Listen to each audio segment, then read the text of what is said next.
Current liability কোনটা হবে?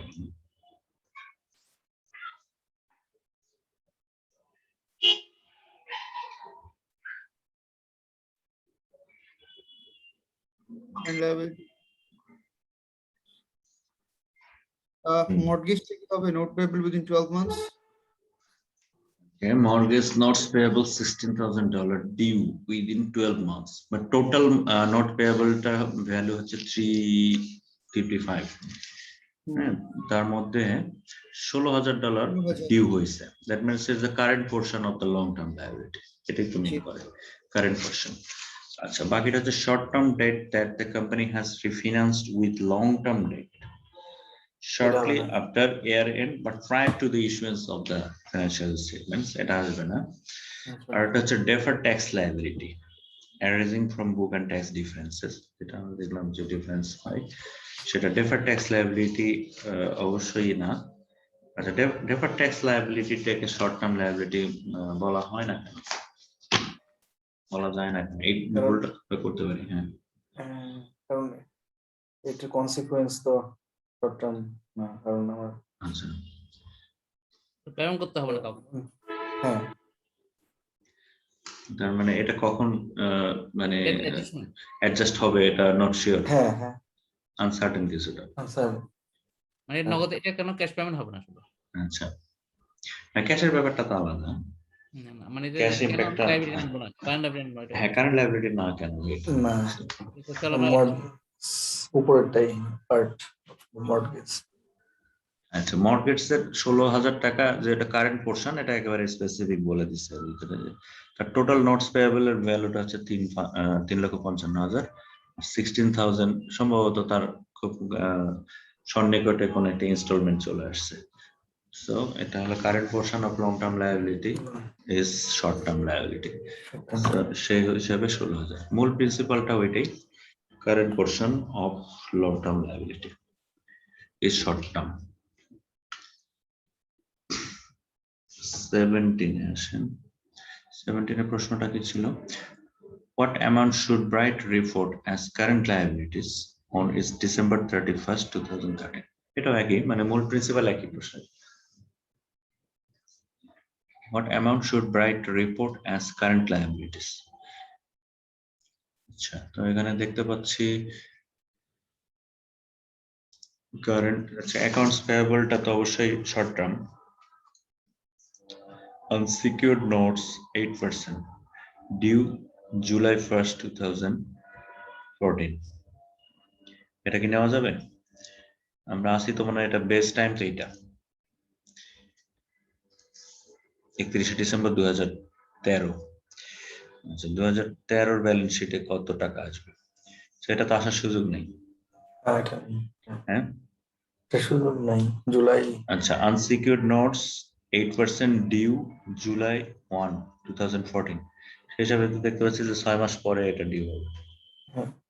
আচ্ছা, তাহলে কি এটা শর্ট টার্মে নেওয়া যাবে কিনা প্রশ্ন করছি আর কি। আর যেটা কনফার্ম সেটা হচ্ছে যেমন অ্যাক্রুড এক্সপেন্স। আচ্ছা, কন্টিনজেন্ট লায়াবিলিটি কখনোই না। হবে না, আচ্ছা, ডেফার্ড ইনকাম ট্যাক্স লায়াবিলিটি এটাও হবে না, এটাও হবে না। Serial bonds due March 31st, 2014। Serial bonds. আচ্ছা, সিরিয়াল বন্ডস কিন্তু ডিউ কিন্তু বলছে যে মাত্র 3 মাস পরে। 3 মাস পরে। আচ্ছা, তো এটা যদি নিতে পারি তাহলে এটা নিতে আপত্তি কোথায়? হ্যাঁ, সেটাই। 3 মাসে 6 মাস। 3 মাস আর 6 মাস।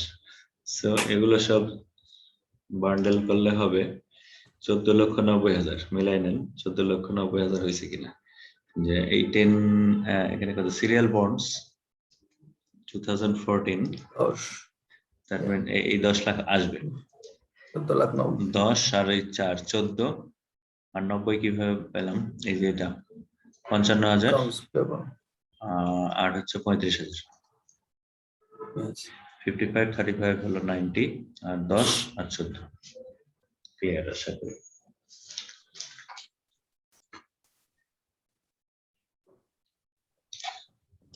ওকে,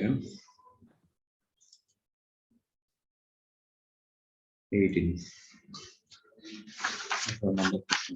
সহজই আছে।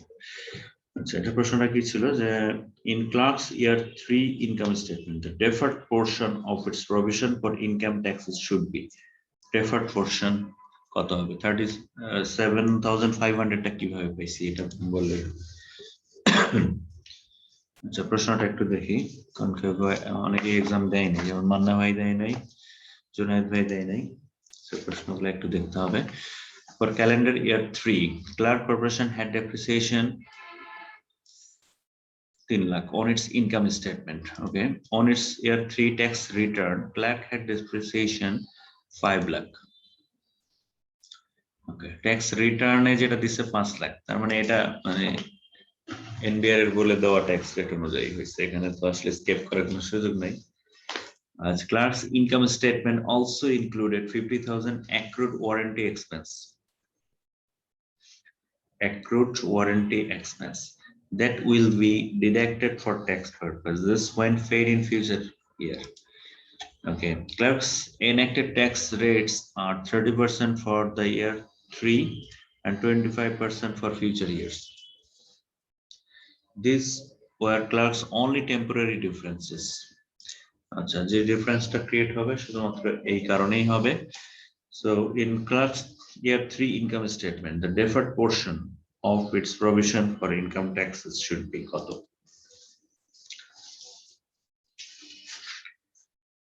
এটা তো একবার হয়েছিল নিশ্চয়ই। আমার 45,000 হয়েছিল কিন্তু আসলে আনসার হচ্ছে 37,000। 45 আর 45 এ কিভাবে বানাইছিলেন সেটা বলেন আগে, তাহলে ওটা হচ্ছে আমার টেম্পোরারি ডিফারেন্স হচ্ছে 2 লক্ষ টাকা। Temporary difference 2 lakh. আচ্ছা, আমরা একটু ক্যালকুলেশন করা শুরু করি। ধরেন। আচ্ছা, টেম্পোরারি ডিফারেন্স হচ্ছে ডেপ্রিসিয়েশনের কারণে অন্তত। হ্যাঁ 2 লক্ষ টাকা। আচ্ছা, সেটা হচ্ছে 2 লক্ষ, এটা আমরা বুঝতে পারছি। 3 লক্ষ আর 5 লক্ষ, ঠিক আছে। তারপরে হ্যাঁ, তারপর হচ্ছে আপনার এক মিনিট, তারপর হচ্ছে আমরা 50,000 টাকা যে ওয়ারেন্টি এক্সপেন্স আছে ওটা তো আমি ইনকাম ট্যাক্স থেকে পাবো না। ইনকাম, আচ্ছা, class income statement also included 50,000 accrued warranty expense. Income statement এটা নিচে করব না, এলাও করব না যেহেতু অ্যাক্রুড। আচ্ছা, অ্যাক্রুড তাহলে মাইনাস করতে হবে। আচ্ছা, that will be deducted for tax purposes when paid in future year. আগামী বছর হবে, এই বছর এটা কোনো ট্রিটমেন্ট নাই। তাহলে মাইনাস 50 মাইনাস করতে হবে। 50,000 মাইনাস হবে এখানে। হ্যাঁ, মাইনাস হবে। আমি ট্যাক্সেবল করতে পারি, কিন্তু ট্যাক্সেবল ইনকাম ব্র্যাকেট তো হলে মাইনাস করে দিতে হবে না। আচ্ছা, এখান থেকে মাইনাস করব। তাহলে 1.5 লক্ষ টাকা। 30%। আচ্ছা, এটার 30% নিছেন, 30% নিলে 45,000, এইভাবে আমি বের করছি ডিফারেন্সেস। আচ্ছা, কিন্তু প্রশ্ন বলতেছে এই জায়গা মনে কোনো জায়গা আমি ধরা গেছে 35,500। হ্যাঁ ওই 25% এর আমি ধরা গেছি। আচ্ছা, এখানে বলছে class tax enacted tax rates are 30% for year 3 and 25% for future years. মানে 30% হবে, আমরা থার্ড ইয়ারের জন্য আসলে করলে 30%ই। না, কথা আছে যে বছর ইনকাম তার পরবর্তী বছরের ট্যাক্স রেট কিন্তু অ্যাপ্লিকেবল হয় পরবর্তী বছর ইনকামের জন্য। হ্যাঁ, তাহলে 25% হয়, ওখানে কিন্তু মিলে যায়। 25% হলে মিলে যায়। হ্যাঁ, দেখেন না 1.5 লাখের কথা। হ্যাঁ, মিলে যাবে। এখন এই আনসার কি মিলছে? আনসার দেখি আমি 37,500, ঠিক আছে। আচ্ছা, তার মানে কনফিউশনের জায়গাটা এই জায়গায়। হ্যাঁ 30 নিব না 25 নিব? বেস ভ্যালু ঠিক আছে, কিন্তু এটা নিয়ে কনফিউশন। ইনকাম ইয়ার অ্যাসেসমেন্ট ইয়ার চিন্তা করলে হবে। হ্যাঁ, এটা হতে পারে, এটা Clark's enacted tax rates are 30% for year 3, মানে enact হইছে 30 থার্ড ইয়ারে, ইয়ার 3 থেকে enact হলো, এটা কার্যকর হলো, এটা কি মেন করে কিনা? আর না, ইএনএফটি হচ্ছে 30 থার্ড ইয়ার হচ্ছে 30%, হ্যাঁ, এবং পরবর্তী বছরগুলো হবে 25%। হ্যাঁ, কিন্তু আমরা ট্যাক্স যে ডিফারেন্সটা বের করতেছি সেটা তো ইয়ার 3 তে আসি আমরা। ইয়ার 3 ইনকাম আমি বের করছি, কিন্তু আচ্ছা, হ্যাঁ, রাইট। ইয়ার 3 ইনকাম অ্যাসেসমেন্ট, হ্যাঁ, গোজামিলটা এই জায়গায়। ইয়ার 3 ইনকাম স্টেটমেন্ট যদি বলে এইটা ট্যাক্স হবে তো পরের বছরে 25%। তার মানে এটা ইয়ার 4 এ আসবে, ইয়ার 4 এর হিসাব এটা। ইয়ার 4 এ গেলে তো 25% হবে। এইসব মিলে যায় কিন্তু। ফাতেমা, এটা হয়েছিল নাকি আপনার? জি জি বাট ইয়ার 3 তে আমরা কি করছিলাম ডেফার্ড ট্যাক্স তখনও তো কিছু করি না তাই না না তো এতে আমরা কোনো বেশি বের করি ইয়ার 3 তে তখনও কিছু করি নাই মানে পরের বছর এসে যখন হচ্ছে তখন আমরা ওই বছর রেটটা চেঞ্জ হচ্ছে রেটটা হ্যাঁ Okay. যে বেকার কি দেখেন তো বেকার কি আছে And the income tax provision expense must be reported in two components.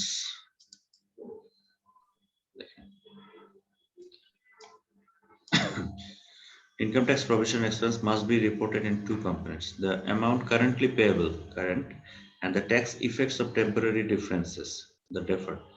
The deferred portion should be based on future enacted tax rates. Future. Okay.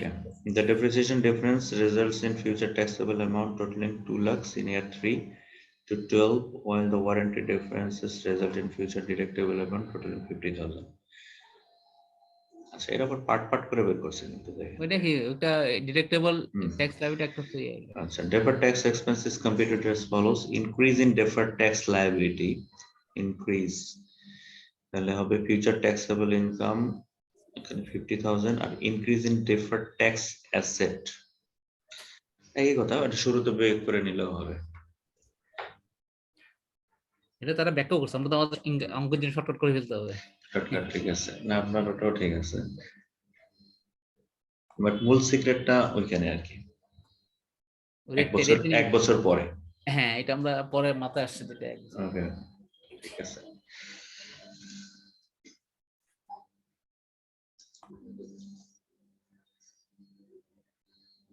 Number আচ্ছা deferred tax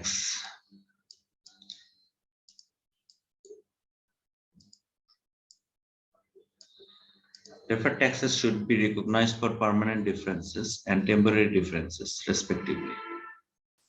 এটা নয় ট্রু ফলস এর মতো বিষয়টা বলছে যে deferred taxes should be recognized for permanent differences no তবে temporary differences এর জন্য প্রযোজ্য permanent বলে কেন কিছু না temporary differences results from a transaction that affects taxable income in a different time period. Okay, সেখানে পার্মানেন্ট এর জন্য প্রযোজ্য না শুধুমাত্র টেম্পোরারি ক্ষেত্রে প্রযোজ্য true false 20 with regard to comprehensive income আমরা ইনকাম স্টেটমেন্ট আসছি with regard to comprehensive আজকে কি 50 টা শেষ করে দিবেন 50 শেষ করতে পারবো না মনে হয় কতক্ষণ চালাবেন আর 11টা আজকে শুরু করতে লেট 11টা বাজে আপনি কি ঘুম ধরছেন না সংসার আছে তো স্যার কি সাহেব কি জ্বালাতন করতেছেন নাকি এত পড়াশোনা করেন জিতু ভাই আপনি একা না এখানে আরো অনেক লোকজন আছে সবাই শুনতেছে ও আচ্ছা না একদিন বাইরেও নিয়ে আসেন ক্লাসে ঠিক আছে বাইরে দাওয়াত দিলাম আমাদের পক্ষ থেকে আপনার ভাই শুনতেছে আমরা তো ভাইরা তো গালাগালি করি না যে ভাই শুনলে সমস্যা আছে বাইরে তো আমরা ইনভাইট করছি সমস্যা তো কিছু নেই আচ্ছা তাহলে আমি একটু লিভ করলাম হ্যাঁ আচ্ছা ঠিক আছে সমস্যা নেই এটা সেটা আমি পাঠিয়ে দিব মেলে দিয়ে দিব সব আছে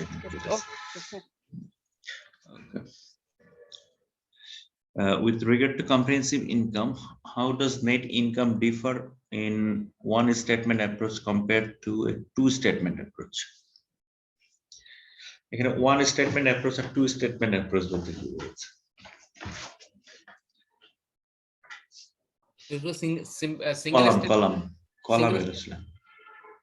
সিঙ্গেল স্টেপ না সিঙ্গেল স্টেপ হ্যাঁ সিঙ্গেল স্টেপ আর double step two statement approach.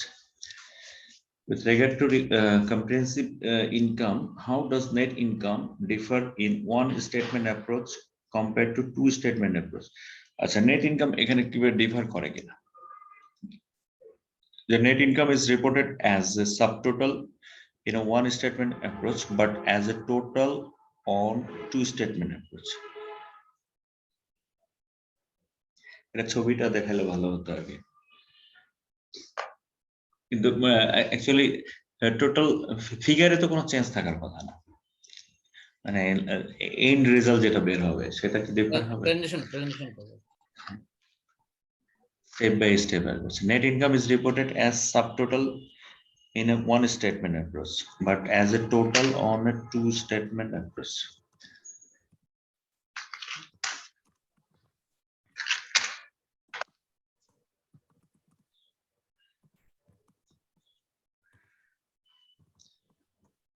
One.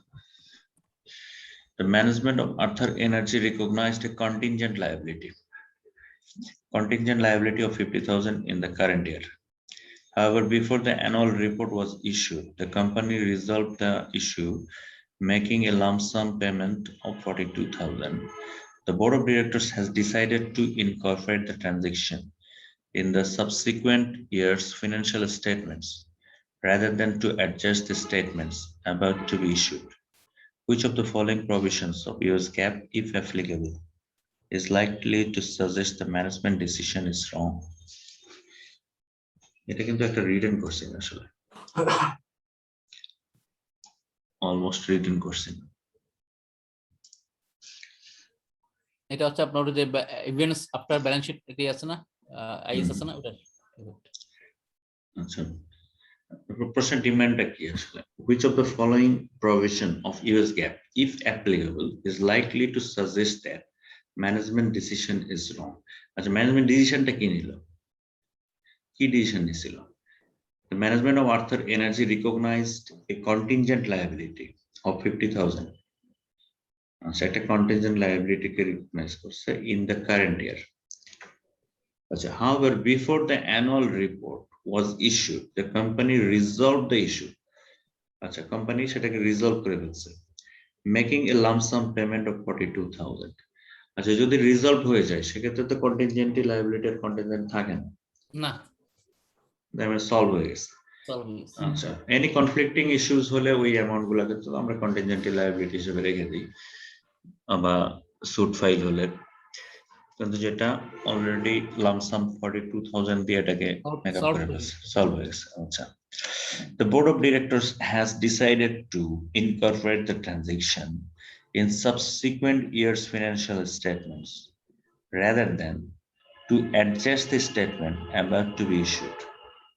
আচ্ছা, তারা এখন এই ঘটনার এই ট্রানজাকশনটা পরবর্তী ফলোইং ট্রানজাকশন ইয়ারে এটাকে রিপোর্ট করতে চাচ্ছে, বিষয়টা দিয়ে এটাই নাকি? The decision, the board of directors has decided to incorporate the transaction in the subsequent year's financial statement. Following year, current year বাদ দিয়ে পরবর্তী বছর এটা সেটেল করতে হচ্ছে এই ট্রানজাকশনটা। Okay, rather than to adjust the statement about to be issued. এইখানে এই ডিসিশনটা ভুল কেন? দ্যাট মিন্স এটা আসলে গ্যাপের যে রেগুলেটরি ইস্যুস আর কি।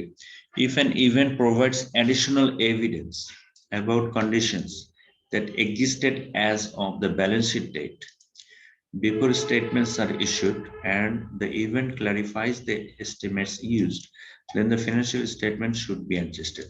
It should be adjusted within the current period. নিশ্চয়ই সাবসিকুয়েন্ট ইয়ারে এটা করার দরকার নাই, করা যাবে না, যে ডিসিশনটা রং ছিল আসলে।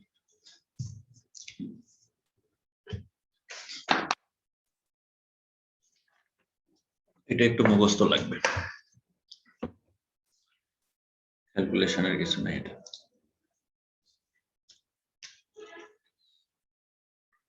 তার গ্যাপ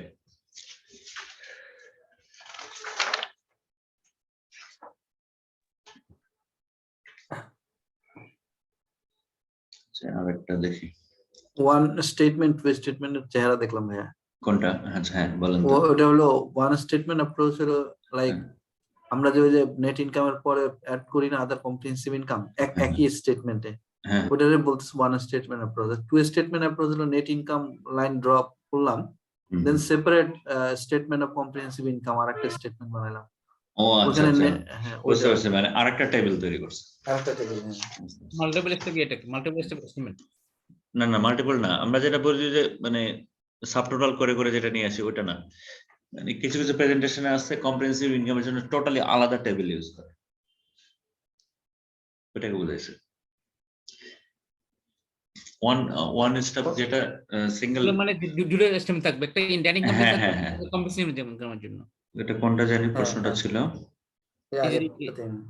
এই যে এটা না, হ্যাঁ how does net income differ in one statement approach? One statement কোনটা, যেটা একটা টেবিলে শেষ করছে, একটা হ্যাঁ। টেবিলে, হ্যাঁ, নেট ইনকাম হ্যাঁ। অ্যাড আদার কম্প্রিহেনসিভ ইনকাম, হ্যাঁ, তারপরে জাস্ট এক লাইন বাড়ছে আর কি, হ্যাঁ এক লাইন একটা রো বাড়ে আর কি, রো, কলাম একই থাকে। এক্স্যাক্টলি। আর টু স্টেটমেন্টে যেটা দুটাই আলাদা আলাদা টেবিল। হ্যাঁ, নেট ইনকাম ক্লোজ করে দিছে, দেন আবার হ্যাঁ, আদার হ্যাঁ। কম্প্রিহেনসিভ ইনকাম আলাদা স্টেটমেন্ট, নেট Exactly. ইনকামের ওটা ব্যালেন্সটা পারছি। বিডি করে নিয়ে। এই ছবিটা দেওয়া আছে, মানে উইলির বইতে আছে, এটা বলে বইতে আছে আছে আছে প্রথম দিকে মানে না? প্রথম দিকে আছে।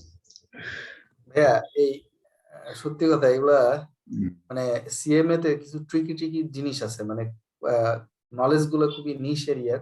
নলেজ মানে এরা চার্টার অ্যাকাউন্টেন্টরা পারবে না না, যদি এইভাবে প্র্যাকটিসে না থাকে। না সিরিয়াসলি আমি বললাম, প্র্যাকটিসে প্র্যাকটিসে না থাকলে থাকলেও একটা মানুষ তো সব সাইটে প্র্যাকটিস টিমে থাকে তো না, আসলে কম হয় না। ম্যানেজমেন্ট অ্যাকাউন্টেন্ট, এটা তো আসলে ম্যানেজমেন্টকে ইনফরমেশন দেওয়া, বিভিন্ন ইনফরমেশন হ্যাঁ দেওয়া। হ্যাঁ হ্যাঁ এক্স্যাক্টলি।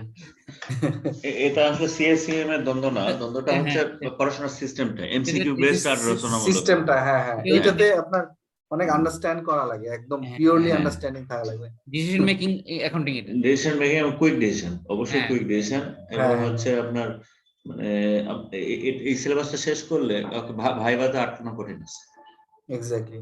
মানে যত অবান্তর প্রশ্নই করুক না কেন, তাকে টেনে হিসেবে বের করে দেবে। প্রশ্ন থিংকিং তো অ্যাবিলিটি অনেক। বেড়ে যায়, থিংকিং হ্যাঁ। অ্যাবিলিটি অনেক বেড়ে যায়। কারণ ট্র্যাডিশনাল মেথডে আমরা আসলে ক্যালকুলেশনকে বেশি ইম্পর্টেন্স দিই সবসময়, বড় বড় অঙ্ক করতে দেয়, এইসব এই জিনিসগুলো ইগনোর হয়ে যায়। এখানে চিন্তার খোরাক যোগায় অনেক বেশি, প্র্যাকটিক্যালি তো এগুলো লাগে, এগুলি লাগে। ডেইলি লাইফে এগুলোই দরকার। আপনার ম্যানেজমেন্ট দেওয়া লাগবে, এগুলো দিবেন। একটা মিটিং এ বসতে গেলে যা হয়। হ্যাঁ, তখন এই তথ্যগুলো লাগবে। আসেন আমরা 22 নাম্বারটা দিয়ে আজকের মতো শেষ করবো আর কি, আমি আসলে সময় দিতে পারিনি আজকে। আপনার অসুস্থ কি নাই শেষ করে? এই শীটটা পাইলে মোটামুটি আপনারা বুঝে যাবেন। আর এই ফাঁকে যারা অ্যাটেন্ড করেন নাই, যেহেতু সবগুলা টাচ করলাম না, এগারো সুযোগ আছে আর একবার পরীক্ষা দিতে পারেন দেখতে হইলেই। 22 নাম্বারটা একটু দেখি, যে last year R1 Kicks earned 5.2 million from sale of shoes and 1.4 million from sale of one of their manufacturing plants. Okay. Acha. How would this cash flow be categorized on the statement of cash flow? Interesting. আচ্ছা আচ্ছা, একটা হলো যে তার product sell করে পাইছে সে, আরেকটা হচ্ছে 1.4 million from the sale of one of their manufacturing plant, তার মানে ও তো প্রপার্টি বেচে দিচ্ছে, তাই না? পুরান একটা মেশিনারিজ বা ম্যানুফ্যাকচারিং প্ল্যান্ট সেল করে দিচ্ছে, আর একটা এটা বুঝতে পারতেছি যে এটা অপারেটিং অ্যাক্টিভিটিস, আর এটা হচ্ছে ইনভেস্টিং অ্যাক্টিভিটিস। এই পর্যন্ত প্রশ্ন কি চাইছে, যে how would this cash flow be categorised on the statement of cash flows. Okay, দেখেন প্রশ্নটা উত্তরটা দেখলে বুঝতে পারবো। Money from the sale of shoes would be recorded as an operating activity, ঠিক আছে, in the statement of cash flow, while the money from sale of property would be recorded as an investing activity. Yes. Very nice. যদি অঙ্ক করতে হতো সেটা তখন ডিসিশনটা নিতে পারতাম যে কোনটা কোন পার্টে যাবে আর কি। তার মানে ইনভেস্টিং অ্যাক্টিভিটিস যেটা, এটা তো আসলে ইনফ্লো। Exactly. Sales proceed. আর বিক্রি করলে গেইনও হতে পারে, লসও হতে পারে। গেইন অর লস হলে এটা অপারেটিং পার্টে কিন্তু অ্যাডজাস্টমেন্টটা দিতে হতো। যদি disposal gain on disposal or loss on disposal, it will be adjusted in operating part. তাহলে এই পর্যন্ত থেকে আমি শীটটা মেল করে দিচ্ছি আপনাদের। চলো ভাই, হ্যাঁ, Thank you. জুনায়েদ ভাই এবং মান্না ভাই আমরা অ্যাটেন্ড করি আমরা নাই, সো অ্যাটেন্ড করব ভাই। বাকি যে 25টা বা 27টা থাকলো, এটা একটা টেস্ট দিয়ে দেন, তাহলে ওর মধ্যে স্কোরটা বুঝতে পারবেন। অন্তত একটা স্যাম্পলিং বেসিসে একটা টেস্ট হয়ে যাক, অসুবিধা নাই। আর সব এক্সপ্লেনেশন গুলাই আমি এখানে কপি করে নিয়ে আসছি, অসুবিধা হবে না। এই কনসেপ্ট গুলো তো সব ম্যানুয়ালে ভাই আছে, তাই না? ওই যে অ্যালাউন্স, ডেফার ট্যাক্স অ্যালাউন্স এর জন্য এটা সেটা বলি সব। হ্যাঁ টেক্সট বুকে পাবেন, যদি ফার্দার স্টাডি দরকার হয় তাহলে ওখান থেকে নিতে পারবেন, সমস্যা হবে না। আর তাহলে নেক্সট উইকে তাহলে আমরা সেকশন বি স্টার্ট করবো। ইনশাআল্লাহ। ওকে, সেকশন বি কিন্তু এত সময় লাগবে না, এক সপ্তাহে 2 সপ্তাহে শেষ হয়ে যাবে। Okay. পুরোটাই প্লেন জিনিস, একেবারে রচনামূলক, ম্যানেজমেন্টের মার্কেটিং এর মতো আর কি। সহজ। এটাতে একটু বেশি সময় নিলাম। ওকে ঠিক আছে মান ভাই, Thank you, boss. Assalamu alaikum. Thank you.